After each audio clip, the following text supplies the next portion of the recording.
योगी आदित्यनाथ का संबोधित कर रहे हैं।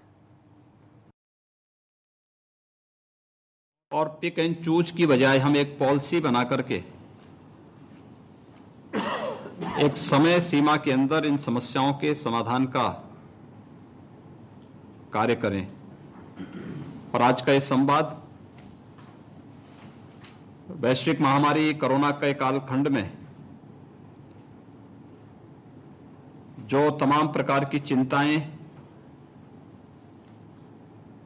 हमारे उद्यमियों और निवेशकों के मन में है, उन्हें दूर करने और उन्हें इस बात के लिए आश्वस्त करने के लिए कि उत्तर प्रदेश निवेश का सबसे अच्छा गंतव्य पिछले 3-3.5 वर्षों के अंदर बना है।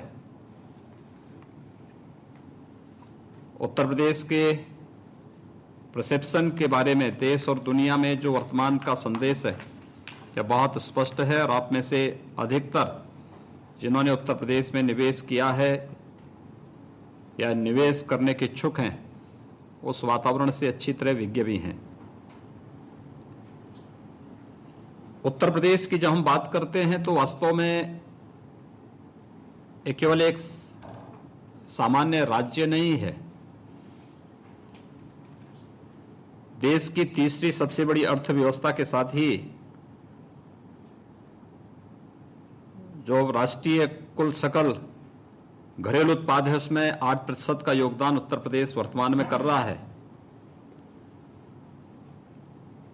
देश की सबसे बड़ी आबादी 24 करोड़ की आबादी वर्तमान में उत्तर प्रदेश में निवेश कर रही है, यहां निवास करती है और 24 करोड़ की आबादी का अपने आप में ये देश का सबसे बड़ा उपभोक्ता बाजार भी है। एक युवा राज्य है, हमारी लगभग 60% आबादी यह कामकाजी है, ऊर्जावान है। इसलिए इस बड़ी आबादी को हम प्रदेश के औद्योगिक विकास के साथ ही प्रदेश के जो समग्र विकास की अनेक संभावनाएं हैं उन संभावनाओं के साथ जोड़ करके देख सकते हैं। गत 3 वर्षों के अंदर हम लोगों ने ईज ऑफ डूइंग बिजनेस में उल्लेखनीय सुधार किया है और ये सब आपके सामने हैं। और मैं निश्चित ही विश्वास के साथ कह सकता हूं कि इस सुधार के कारण प्रदेश में निवेश का एक माहौल बना है। हमने शुरू से ही इस बात पर फोकस किया था कि हम लोग प्रदेश में ईज ऑफ डूइंग बिजनेस में बेहतर स्थान तो प्राप्त करेंगे ही, लेकिन उस प्रकार के वातावरण को जो एक सामान्य उद्यमी के लिए, एक सामान्य निवेशक के लिए आवश्यक है, इन सब के लिए जो भी कदम उठाने पड़ेंगे प्रदेश सरकार उठाएगी।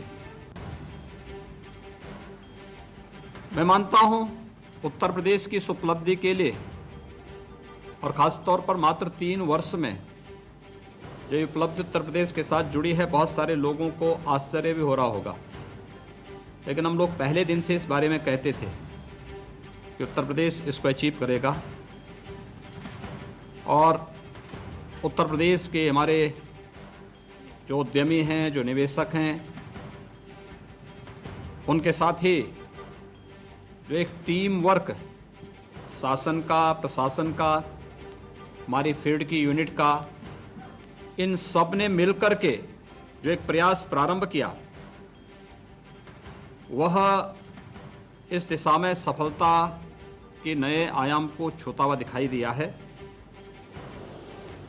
विगत वर्ष राज्य के 20 विभागों में भारत सरकार के उद्योग संवर्धन और आंतरिक व्यापार विभाग के जो बिजनेस रिफॉर्म एक्शन प्लान के 187 सुधारों में से 186 सुधारों को हम लोगों ने प्रदेश के अंदर लागू किया। इसमें व्यापार से संबंधित 12 जो रेगुलेटरी क्षेत्र थे उसको भी सम्मिलित थे, जैसे सूचना की सुगमता, सिंगल विंडो सिस्टम, श्रम कानूनों में सुधार और पर्यावरण से संबंधित स्वीकृतियों को प्रदान करने की जो प्रक्रिया थी उसमें हम लोगों ने व्यापक सुधार किए हैं।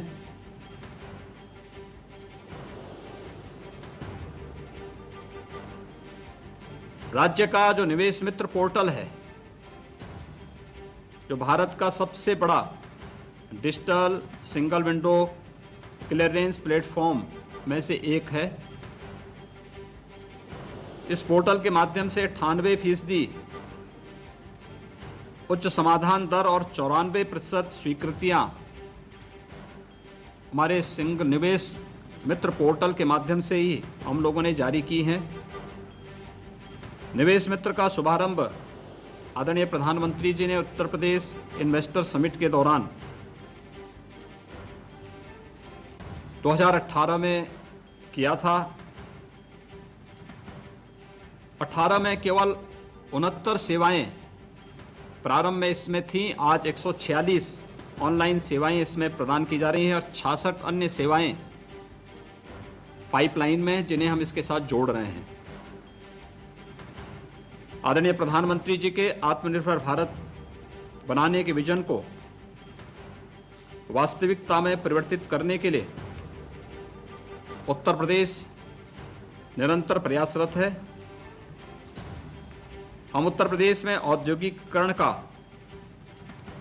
एक नए युग को आगे ले जाने के लिए पूरी तरह तैयार हैं, जो न केवल उत्तर प्रदेश के औद्योगिकीकरण और विकास की संभावनाओं को आगे बढ़ाएगा, बल्कि व्यापक पैमाने पर अपने युवाओं के लिए रोजगार की संभावनाओं को भी आगे बढ़ाएगा। और खासतौर पर आज के इस संवाद का उद्देश्य भी है कि कोरोना कालखंड के दौरान 40 लाख से अधिक प्रवासी कामगार और श्रमिक उत्तर प्रदेश में आए। उन सब के लिए भी हम उनकी स्किल मैपिंग का कार्य हम लोगों ने किया। उन्हें अलग अलग स्थानों पर रोजगार देने का कार्य भी किया गया।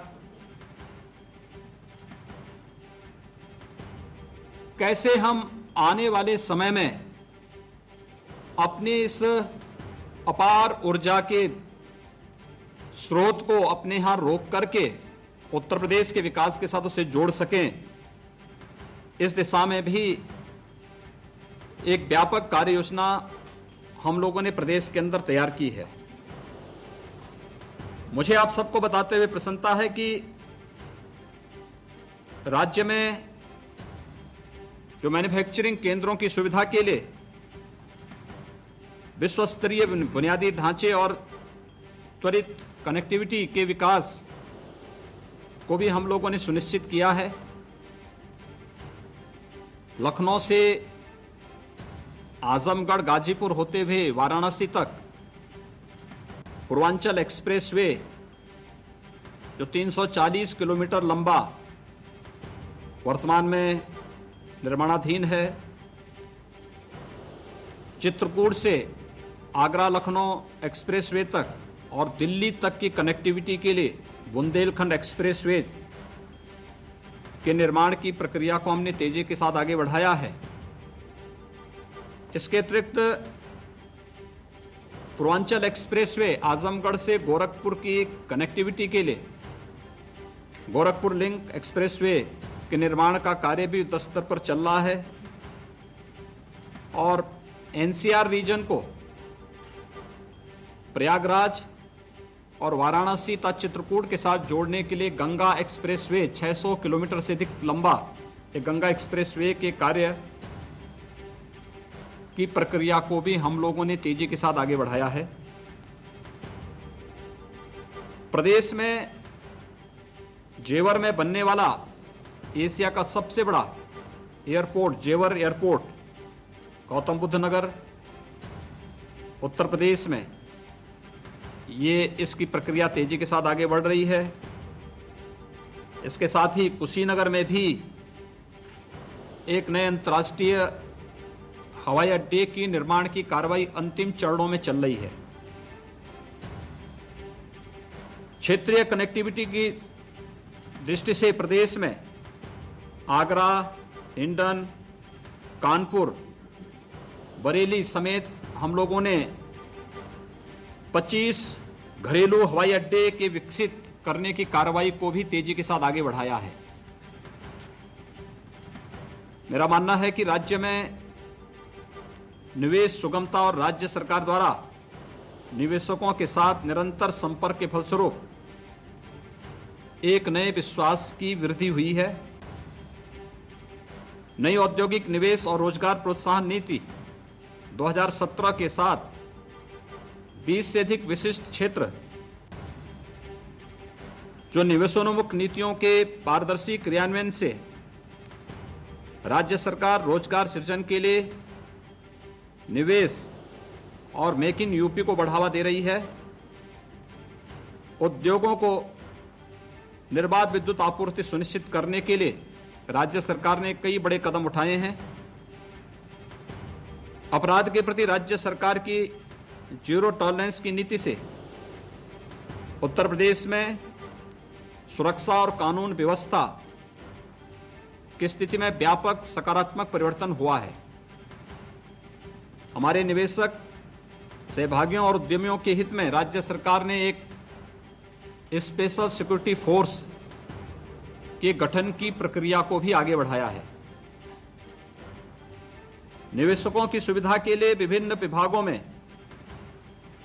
हमने नोडल अधिकारियों की भी नियुक्ति को आगे बढ़ाया है और एक सुदृढ़ मॉनिटरिंग तंत्र के अंतर्गत तकनीक संचालित MOU ट्रैकिंग पोर्टल को भी स्थापित किया गया है। मुझे बताते हुए प्रसन्नता है कि 2018 में जब प्रदेश का पहला इन्वेस्टर समिट हुआ था, उस समय हमारे साथ जो भी MOU निवेशकों ने किए थे, इसमें हम लगभग 45% MOU का क्रियान्वयन करने में हमें सफलता प्राप्त हुई है। मुझे लगता है कि ये अब तक का एक रिकॉर्ड उपलब्धि है। हमारी सरकार ने कोविड-19 महामारी को आपदा से निपटने के लिए भी न केवल हर एक स्तर पर कदम उठाए, तो इसके साथ ही रोजगार सृजन पर भी विशेष ध्यान दिया। हमने प्रदेश में आने वाले जितने भी हमारे कामगार और श्रमिक थे, इनके लिए भी एक कामगार श्रमिक सेवायोजन और रोजगार आयोग का गठन प्रदेश में किया है। इसके अतिरिक्त इन सभी कामगार और श्रमिकों का स्किल मैपिंग और ग्रेडिंग के लिए भी हम लोगों ने कार्रवाई की, ताकि MSME सेक्टर में या औद्योगिक संस्थानों में उनकी आवश्यकता के अनुरूप मैन पावर की कमी को पूरा करने में मदद किया जा सके। राज्य सरकार ने हाल ही में बुंदेलखंड, पूर्वांचल तथा मध्यांचल में त्वरित निवेश को प्रोत्साहित करने के लिए पिछड़े क्षेत्रों के लिए कोविड-19 के उपरांत त्वरित निवेश प्रोत्साहन नीति 2020 की घोषणा की है। गैर IT आधारित स्टार्टअप्स को भी प्रोत्साहित करने के लिए स्टार्टअप नीति के दायरे को विस्तार करते हुए उत्तर प्रदेश स्टार्टअप नीति 2020 तथा electronic system design and manufacturing नीति का प्रभाव संपूर्ण राज्य में बढ़ाने के लिए भी उत्तर प्रदेश इलेक्ट्रॉनिक्स मैन्युफैक्चरिंग नीति 2020 जैसी नई नीतियों की भी घोषणा की गई है। अन्य नीतियां जैसे data centre policy, food processing policy आदि भी हमारी प्रदेश के अंदर आने वाली हैं। प्रदेश के अंदर निवेश करने वाले जो भी हमारे निवेशक हैं, मुझे उन सबको बताते हुए प्रसन्नता है कि प्रदेश सरकार ने लगभग 20,000 एकड़ से अधिक का अपना लैंड बैंक तैयार किया है। राज्य सरकार एक व्यापक लैंड बैंक नीति की योजना भी बना रही है, जिसमें land leasing, land pooling, expressways के किनारे तेजी से भूमि अधिग्रहण की कार्रवाई के अतिरिक्त भूमि का सब लीजिंग, सार्वजनिक क्षेत्र की रुग्ण इकाइयों के स्वामित्व वाली भूमि नए उद्योगों के लिए उपलब्ध कराना, जिला स्तरीय सूची तैयार करना और केंद्रीकृत मांग यानी डिमांड एंड सप्लाई पोर्टल का विकास करना जैसे उपाय भी इसमें सम्मिलित हैं। प्रदेश सरकार द्वारा एमएसएमई की स्थापना के लिए तथा एमएसएमई के माध्यम से रोजगार के अवसर सृजन करने के लिए भी एमएसएमई नीति 2017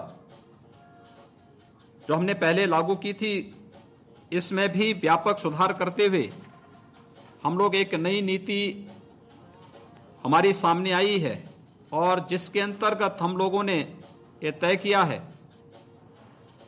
कि एमएसएमई उद्योग स्थापना करने हेतु कोई भी उद्यमी एप्लीकेशन देने के साथ ही 72 घंटे के अंदर उसे अनुज्ञा पत्र जारी कर दिया जाए।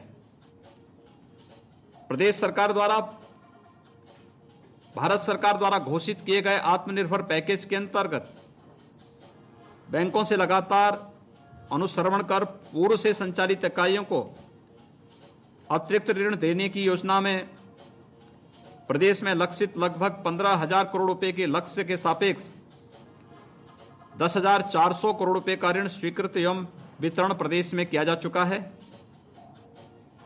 बैंकों से लगातार अनुश्रवण कर यह प्रयास किया जा रहा है कि अगले 1 महीने में इस लक्ष्य को हम पूरा कर लें।